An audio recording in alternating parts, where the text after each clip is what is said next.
Now the first throne was in heaven. ਹੁਣ ਪਹਿਲਾ ਸਿੰਘਾਸਨ ਸਵਰਗ ਵਿੱਚ ਹੈ। See,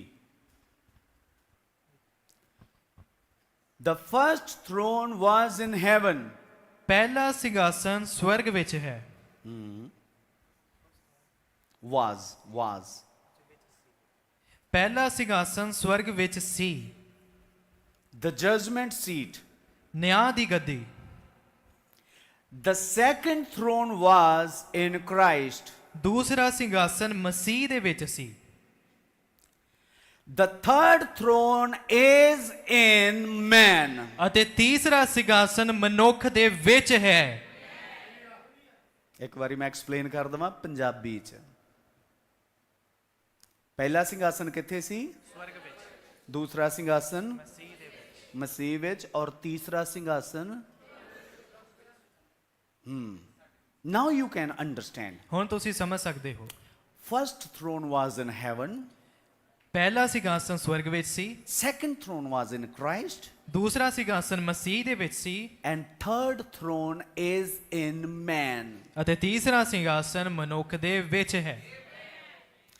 And round about the throne ਅਤੇ ਸਿੰਘਾਸਨ ਦੇ ਦੁਆਲੇ there are 24 elders. 24 ਬਜ਼ੁਰਗ ਬੈਠੇ ਹੋਏ ਹਨ। Around about the throne there is rainbow. ਸਿੰਘਾਸਨ ਦੇ ਦੁਆਲੇ ਇੱਕ ਮੇਘ ਤਨੁਖ ਹੈ। Round about the throne there is jasper and sardine ਸਿੰਘਾਸਨ stone. ਦੇ ਦੁਆਲੇ ਪੁਖਰਾਜ ਅਤੇ ਅਕੀਕ ਪੱਥਰ ਹੈ। Round about the throne there is emerald stone. ਸਿੰਘਾਸਨ ਦੇ ਦੁਆਲੇ ਪੰਨਾ ਹੈ। You understand? ਤੁਸੀਂ ਸਮਝ ਰਹੇ ਹੋ। ਮੈਨੂੰ ਪੰਜਾਬੀ ਚ ਆ ਲੈਣ ਦਿਓ। ਸਿੰਘਾਸਨ ਦੇ ਦੁਆਲੇ, ਹੁਣ ਪਹਿਲੀ ਗੱਲ, ਪਹਿਲਾ ਸਿੰਘਾਸਨ ਸਵਰਗ ਵਿੱਚ ਸੀ, ਦੂਸਰਾ ਸਿੰਘਾਸਨ ਮਸੀਹ ਤੇ ਤੀਸਰਾ ਸਿੰਘਾਸਨ ਤੇ ਸਿੰਘਾਸਨ ਦੇ ਦੁਆਲੇ ਪੁਖਰਾਜ ਅਤੇ ਅਕੀਕ ਸੀ, ਔਰ ਸਿੰਘਾਸਨ ਦੇ ਦੁਆਲੇ ਫਿਰ ਪੰਨਾ ਸੀ। ਹੁਣ ਸਿੰਘਾਸਨ ਦੇ ਦੁਆਲੇ ਅਸੀਂ ਵੇਖ ਪਾ ਰਹੇ ਹਾਂ 24 ਬਜ਼ੁਰਗ ਸਨ। ਆਮੀਨ। Whatever John saw in heaven, ਜੋ ਕੁਝ ਯਹੋਨਾ ਨੇ ਸਵਰਗ ਵਿੱਚ ਵੇਖਿਆ, now it is with the man. ਹੁਣ ਇਹ ਮਨੁੱਖ ਦੇ ਨਾਲ ਹੈ। Because whatever John saw in heaven, ਕਿਉਂਕਿ ਜੋ ਕੁਝ ਯਹੋਨਾ ਨੇ ਸਵਰਗ ਵਿੱਚ ਵੇਖਿਆ, Bible says, ਬਾਈਬਲ ਆਖਦੀ ਹੈ, you are the temple of God, ਤੁਸੀਂ ਖੁਦਾ ਦੀ ਹੈਕਲ ਹੋ, which is the shadow of that temple which is in heaven. ਜੋ ਕਿ ਉਸ ਹੈਕਲ ਦੀ ਪਰਛਾਂ ਹੈ In that temple, ਜੋ ਕਿ ਸਵਰਗ ਵਿੱਚ ਹੈ। in that temple, ਅਤੇ ਉਸ ਹੈਕਲ ਦੇ ਵਿੱਚ there is sitting one with a book, ਉਥੇ ਇੱਕ ਬੈਠਾ ਹੋਇਆ ਹੈ ਜਿਸ ਕੋਲ ਇੱਕ ਪੋਥੀ ਹੈ। and around him there was jasper and sardine. ਅਤੇ ਉਸ ਦੇ ਦੁਆਲੇ ਅਕੀਕ ਅਤੇ ਪੁਖਰਾਜ ਹਨ। When John saw in heaven, ਜਦੋਂ ਯਹੋਨਾ ਨੇ ਸਵਰਗ ਵਿੱਚ ਵੇਖਿਆ, there was one sitting on throne, ਉਥੇ ਇੱਕ ਸੀ ਜੋ ਸਿੰਘਾਸਨ ਤੇ ਬੈਠਾ ਹੋਇਆ ਸੀ, and around him there was jasper and sardine. ਅਤੇ ਉਸ ਦੇ ਦੁਆਲੇ ਅਕੀਕ ਅਤੇ ਪੁਖਰਾਜ ਸਨ। And whatever John saw there, ਅਤੇ ਜੋ ਕੁਝ ਯਹੋਨਾ ਨੇ ਉੱਥੇ ਵੇਖਿਆ, it was poured into Christ. ਉਸ ਨੂੰ ਮਸੀਹ ਵਿੱਚ ਉਡੇਲ ਦਿੱਤਾ ਗਿਆ। And what was into Christ, ਅਤੇ ਜੋ ਕੁਝ ਮਸੀਹ ਵਿੱਚ ਸੀ, now Brother Branham is saying, ਹੁਣ ਭਾਈ ਬ੍ਰਾਨਮ ਕਹਿ ਰਹੇ ਹਨ, it was poured into bride. ਉਸ ਨੂੰ ਦੁਲਹਨ ਵਿੱਚ ਉਡੇਲ ਦਿੱਤਾ ਗਿਆ। Now where are the jasper and sardine? ਹੁਣ ਪੁਖਰਾਜ ਅਤੇ ਅਕੀਕ ਕਿੱਥੇ ਹਨ? Where is the emerald? ਪੰਨਾ ਕਿੱਥੇ ਹੈ? Where are these lights? ਇਹ ਰੌਸ਼ਨੀਆਂ ਕਿੱਥੇ ਹਨ? With the bride of Christ. ਮਸੀਹ ਦੀ ਦੁਲਹਨ ਦੇ ਨਾਲ। ਤੁਸੀਂ ਚੱਲ ਕਾਦੇ ਨਾਲ ਰਹੇ ਹੋ? ਇਸੇ ਹੀ ਰੌਸ਼ਨੀ ਨਾਲ ਚੱਲ ਰਹੇ ਹੋ, ਕਿਉਂਕਿ ਪਾਪ ਨਾਲ ਲੜਨ ਦੀ ਤਾਕਤ ਸਾਡੇ ਕੋਲ, ਪਰ ਇਹ ਰੌਸ਼ਨੀ ਸਾਡੇ ਤੇ ਰਿਵੀਲ ਕਰਦੀ ਹੈ। We can't fight with the sin. ਅਸੀਂ ਪਾਪ ਨਾਲ ਨਹੀਂ ਲੜ ਸਕਦੇ। We don't have power and ability. ਸਾਡੇ ਕੋਲ ਸ਼ਕਤੀ ਸਾਮਰਥ ਨਹੀਂ ਹੈ। But we have these lights. ਪਰ ਸਾਡੇ ਕੋਲ ਇਹ ਰੌਸ਼ਨੀਆਂ ਹਨ। We have the light of emerald color. ਇਸ ਪੰਨੇ ਦੀ ਰੌਸ਼ਨੀ। And this light fight with the darkness. ਅਤੇ ਇਹ ਰੋਸ਼ਨੀ ਹਨੇਰੇ ਦੇ ਨਾਲ ਲੜਦੀ ਹੈ। Our light cannot fight with the darkness.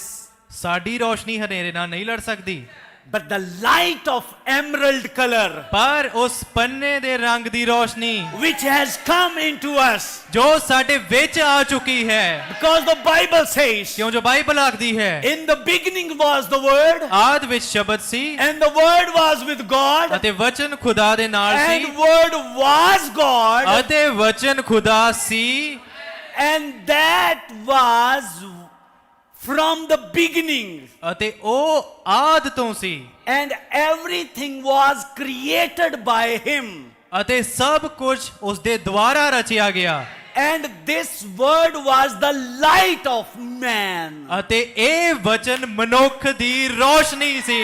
This Word was the light of man, ਇਹ ਵਚਨ ਮਨੁੱਖ ਦੀ ਰੋਸ਼ਨੀ ਸੀ, and this light was the life. ਅਤੇ ਇਹੀ ਚਾਨਣ ਜੀਵਨ ਹੈ। This light was ਇਹ ਰੋਸ਼ਨੀ ਜੀਵਨ ਸੀ। the life. The life. Can you see this? ਕੀ ਤੁਸੀਂ ਇਸ ਨੂੰ ਵੇਖ ਪਾ ਰਹੇ ਹੋ? John 1. ਪਹਿਲਾ Open with me. ਯਹੋਨਾ John 1. Yeah. ਯਹੋਨਾ ਦੀ ਅੰਜੀਲ ਉਸ ਦਾ ਪਹਿਲਾ ਅਧਿਆਇ Yeah. Read. Second from first. Read it in Punjabi. Punjabi ਵਿੱਚ ਪੜ੍ਹਦੇ ਹਾਂ। John 1 from 1 to 4. ਯਹੋਨਾ ਦੀ ਅੰਜੀਲ ਪਹਿਲਾ ਅਧਿਆਇ ਉਸ ਦੀ ਪਹਿਲੀ ਤੋਂ ਲੈ ਕੇ ਚੌਥੀ ਆਇਤ। ਆਦ ਵਿੱਚ ਸ਼ਬਦ ਸੀ, ਅਰ ਸ਼ਬਦ ਖੁਦਾ ਦੇ ਸੰਗ ਸੀ, ਅਤੇ ਸ਼ਬਦ ਖੁਦਾ ਸੀ। ਇਹੋ ਆਦ ਵਿੱਚ ਖੁਦਾ ਦੇ ਸੰਗ ਸੀ। ਸਭੋ ਕੁਝ ਉਸ ਤੋਂ ਰਚਿਆ ਗਿਆ, ਸਭੋ ਕੁਝ ਉਸ ਤੋਂ ਰਚਿਆ ਗਿਆ। Everything was made by him. ਅਤੇ ਰਚਨਾ ਵਿੱਚੋਂ ਇੱਕ ਵਸਤੂ ਵੀ ਉਸ ਤੋਂ ਬਿਨਾਂ ਰਚੀ ਨਹੀਂ ਗਈ। And without him was not anything made that was made. ਉਸ ਵਿੱਚ ਜੀਵਨ ਸੀ, ਅਤੇ ਉਹ ਜੀਵਨ ਇਨਸਾਨ ਦਾ ਚਾਨਣ ਸੀ। It means on the throne ਇਸ ਦਾ ਮਤਲਬ ਸਿੰਘਾਸਨ ਦੇ ਉੱਤੇ there was light. ਰੋਸ਼ਨੀ ਸੀ। From the beginning ਆਦ ਤੋਂ there was a light. ਚਾਨਣ ਸੀ, And that light is the life. ਅਤੇ ਉਹੀ ਚਾਨਣ ਜੀਵਨ ਹੈ।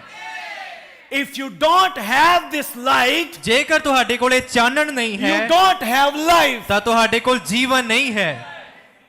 There are many people, ਬਹੁਤ ਸਾਰੇ ਲੋਕ ਹਨ those who are trying to worship the Lord, ਜੋ ਖੁਦਾ ਦੀ ਆਰਾਧਨਾ ਕਰਨ ਦੀ ਕੋਸ਼ਿਸ਼ ਕਰ but ਰਹੇ they ਹਨ, are worshiping without light. ਪਰ ਉਹ ਬਿਨਾਂ ਚਾਨਣ ਦੇ ਭਗਤੀ ਕਰਦੇ ਹਨ, But they are creating artificial light. ਪਰ ਉਹ ਖੁਦ ਰੋਸ਼ਨੀਆਂ ਬਣਾਉਂਦੇ ਹਨ। We can't worship the Lord with artificial light. ਅਸੀਂ ਖੁਦ ਦੀ ਬਣਾਈ ਹੋਈ ਰੋਸ਼ਨੀ ਨਾਲ ਖੁਦਾ ਦੀ ਭਗਤੀ ਨਹੀਂ ਕਰ ਸਕਦੇ। They make themselves a lamp. ਉਹ ਆਪਣੇ ਦੇ ਲਈ ਦੀਵੇ ਬਣਾਉਂਦੇ ਹਨ, They put some oil ਉਸ ਵਿੱਚ ਕੁਝ ਤੇਲ ਪਾ ਦਿੰਦੇ ਹਨ and burn it. ਅਤੇ ਉਸ ਨੂੰ ਜਲਾ ਦਿੰਦੇ ਹਨ, And they try to bow their head before him ਅਤੇ ਫਿਰ ਉਸ ਦੇ ਅੱਗੇ ਆਪਣਾ ਸਿਰ ਝੁਕਾਉਂਦੇ ਹਨ for the honor and worship. ਤਾਂ ਕਿ ਉਸ ਦੀ ਭਗਤੀ ਉਸ ਦਾ ਆਦਰ ਕੀਤਾ ਜਾਵੇ। But that light is nothing, ਪਰ ਇਹ ਰੋਸ਼ਨੀ ਕੁਝ ਵੀ ਨਹੀਂ ਹੈ, because it is created by man. ਕਿਉਂ ਜੋ ਇਹ ਤਾਂ ਮਨੁੱਖ ਦੁਆਰਾ ਬਣਾਈ ਗਈ ਹੈ। But this light is not created by man. ਪਰ ਇਹ ਚਾਨਣ ਮਨੁੱਖ ਦੁਆਰਾ ਨਹੀਂ ਬਣਾਇਆ ਗਿਆ। This light is created by God. ਇਹ ਚਾਨਣ ਖੁਦਾ ਦੁਆਰਾ ਬਣਾਇਆ ਗਿਆ ਹੈ, Because this light was the word. ਕਿਉਂ ਜੋ ਇਹ ਰੋਸ਼ਨੀ ਵਚਨ ਸੀ, And this light is the life of man. ਅਤੇ ਇਹੀ ਰੋਸ਼ਨੀ ਮਨੁੱਖ ਦਾ ਜੀਵਨ ਹੈ। That's why Brother Branham said, ਇਸੇ ਕਾਰਨ ਭਾਈ ਬ੍ਰਾਨਮ ਨੇ ਆਖਿਆ, first throne was in heaven.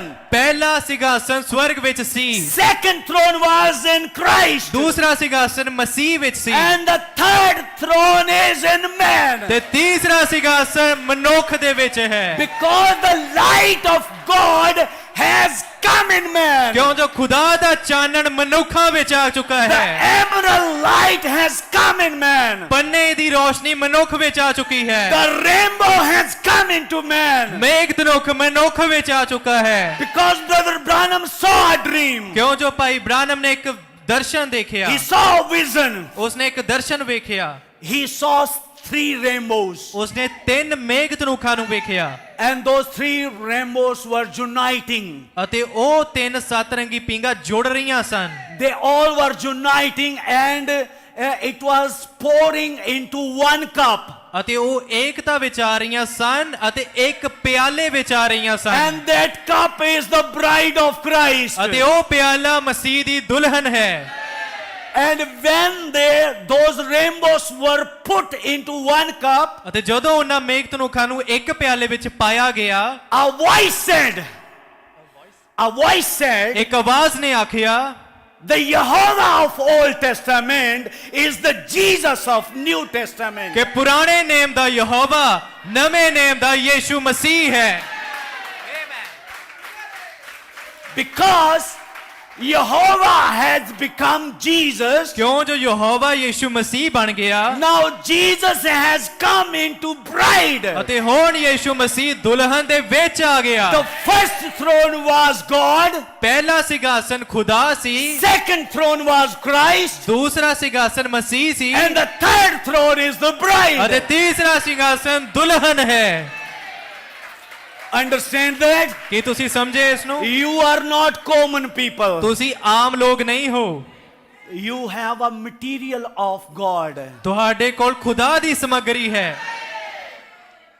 All the material which was in heaven, ਉਹ ਸਭ ਸਮੱਗਰੀ ਜੋ ਕਿ ਸਵਰਗ ਵਿੱਚ ਸੀ it has come into you now. ਹੁਣ ਉਹ ਤੁਹਾਡੇ ਵਿੱਚ ਆ ਚੁੱਕੀ ਹੈ The Bible is not a worldly book. Bible ਸੰਸਾਰਿਕ ਕਿਤਾਬ ਨਹੀਂ ਹੈ It is a heavenly book. ਇਹ ਸਵਰਗਿਕ ਪੋਥੀ ਹੈ Before it was given in the world, ਇਸ ਤੋਂ ਪਹਿਲਾਂ ਕਿ ਇਸ ਨੂੰ ਸੰਸਾਰ ਵਿੱਚ ਦਿੱਤਾ ਜਾਵੇ it was in heaven. ਇਹ ਸਵਰਗ ਵਿੱਚ ਸੀ But it was brought on earth ਪਰ ਇਸ ਨੂੰ ਧਰਤੀ ਤੇ ਲਿਆਂਦਾ ਗਿਆ to give it to special race people. ਤਾਂ ਕਿ ਇਸ ਨੂੰ ਇੱਕ ਖਾਸ ਪ੍ਰਜਾਤੀ ਦੇ ਲੋਕਾਂ ਨੂੰ ਦਿੱਤਾ ਜਾਵੇ And you are the peculiar people of ਅਤੇ God. ਤੁਸੀਂ ਖੁਦਾ ਦੇ ਖਾਸ ਲੋਕ ਹੋ And the Bible is now in you.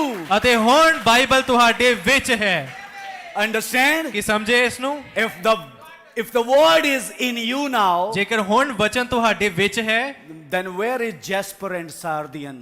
ਫਿਰ ਪੁਖਰਾਜ ਅਤੇ ਅਕੀਕ ਕਿੱਥੇ ਹਨ Where is emerald? ਕਿੱਥੇ ਹੈ ਪੰਨਾ Where is throne? ਉਹ ਸਿੰਘਾਸਨ ਕਿੱਥੇ ਹੈ And where are 24 elders? ਤੇ ਕਿੱਥੇ ਹਨ ਉਹ 24 ਬਜ਼ੁਰਗ Where are 4 beasts? ਉਹ 4 ਜੰਤੂ ਕਿੱਥੇ ਹਨ Around you. ਤੁਹਾਡੇ ਦੁਆਲੇ Those are around you. ਉਹ ਤੁਹਾਡੇ ਦੁਆਲੇ ਹਨ Don't fear from any caliber. Goli. ਕਿਸੇ ਗੋਲੀ ਤੋਂ ਨਾ ਡਰੋ Don't fear from any bomb. ਕਿਸੇ ਬੰਬ ਤੋਂ ਕਿਸੇ ਬੰਦੂਕ ਤੋਂ ਨਾ ਡਰੋ There is no bomb for you. ਤੁਹਾਡੇ ਲਈ ਕੋਈ ਬੰਬ ਨਹੀਂ ਬਣਿਆ There is no any caliber created for you. ਕੋਈ ਗੋਲੀ ਤੁਹਾਨੂੰ ਮਾਰਨ ਲਈ ਨਹੀਂ ਬਣਾਈ ਗਈ Yes, you cannot be killed until the purpose of God is fulfilled through you. ਤੁਹਾਨੂੰ ਉਦੋਂ ਤੱਕ ਕੋਈ ਖਰੋਚ ਵੀ ਨਹੀਂ ਲਿਆ ਸਕਦਾ ਜਦ ਤੱਕ ਕਿ ਖੁਦਾ ਦਾ ਮਕਸਦ ਤੁਸੀਂ ਪੂਰਾ ਨਾ ਕਰ ਦਿਓ No one can kill you. ਕੋਈ ਤੁਹਾਨੂੰ ਨਹੀਂ ਮਾਰ ਸਕਦਾ Never ever. ਕਦੇ ਵੀ ਨਹੀਂ Be happy. ਖੁਸ਼ ਹੋਵੋ Don't fear from war. ਕਿਸੇ ਚੀਜ਼ ਤੋਂ ਨਾ ਡਰੋ Be courageous. ਹਿੰਮਤੀ ਬਣੋ Be courageous. ਹਿੰਮਤੀ ਬਣੋ And always try to be in the presence of God. ਅਤੇ ਹਮੇਸ਼ਾ ਕੋਸ਼ਿਸ਼ ਕਰੋ ਕਿ ਖੁਦਾ ਦੀ ਹਜ਼ੂਰੀ ਵਿੱਚ ਬਣੇ ਰਹੋ Never try to miss the meeting. ਕਦੇ ਵੀ ਮੀਟਿੰਗ ਮਿਸ ਕਰਨ ਦਾ ਯਤਨ ਨਾ ਕਰੋ You don't have a little or small thought about missing the meeting. ਕਦੇ ਵੀ ਤੁਹਾਡੇ ਵਿੱਚ ਛੋਟਾ ਵੀ ਵਿਚਾਰ ਨਾ ਆਵੇ ਕਿ ਮੀਟਿੰਗ ਮਿਸ ਕੀਤੀ ਜਾਵੇ No. If there are bombs and tanks and calibers firing, ਜੇਕਰ ਬੰਬ ਚੱਲ ਰਹੇ ਹਨ ਗੋਲੀਆਂ ਚੱਲ ਰਹੀਆਂ ਹਨ ਟੈਂਕ ਘੁੰਮ ਰਹੇ ਹਨ pick up your bag ਆਪਣਾ ਬੈਗ ਉਠਾ ਲਓ and say, I'm going to church. ਅਤੇ ਆਖੋ ਕਿ ਮੈਂ ਚਰਚ ਚੱਲਾ ਹਾਂ I'm going to meeting. ਮੈਂ ਮੀਟਿੰਗ ਕਰਨ ਚੱਲਾ ਹਾਂ You know why? ਤੁਸੀਂ ਜਾਣਦੇ ਹੋ ਕਿਉਂ There is no caliber created for you. ਕੋਈ ਗੋਲੀ ਤੁਹਾਡੇ ਲਈ ਨਹੀਂ ਬਣਾਈ ਗਈ But but come here to witness God. ਪਰ ਇੱਥੇ ਆਓ ਤਾਂ ਕਿ ਖੁਦਾ ਦਾ ਤਜਰਬਾ ਕੀਤਾ ਜਾਵੇ। Witness God. Witness. ਖੁਦਾ ਦੀ ਗਵਾਹੀ ਦਿਓ। ਪਰ ਇੱਥੇ ਆਓ ਅਤੇ ਖੁਦਾ ਦੀ ਗਵਾਹੀ ਦਿਓ। Come here to witness that you are a believer of this earth. ਇੱਥੇ ਆ or ਕੇ this ਗਵਾਹੀ age. ਦਿਓ ਕਿ ਤੁਸੀਂ ਇਸ ਸੰਦੇਸ਼ ਦੇ ਵਿਸ਼ਵਾਸੀ ਹੋ। You are the believer. ਤੁਸੀਂ ਵਿਸ਼ਵਾਸੀ ਹੋ And believer has no fear of death. ਅਤੇ ਵਿਸ਼ਵਾਸੀ ਵਿੱਚ ਮੌਤ ਦਾ ਡਰ ਨਹੀਂ ਹੁੰਦਾ।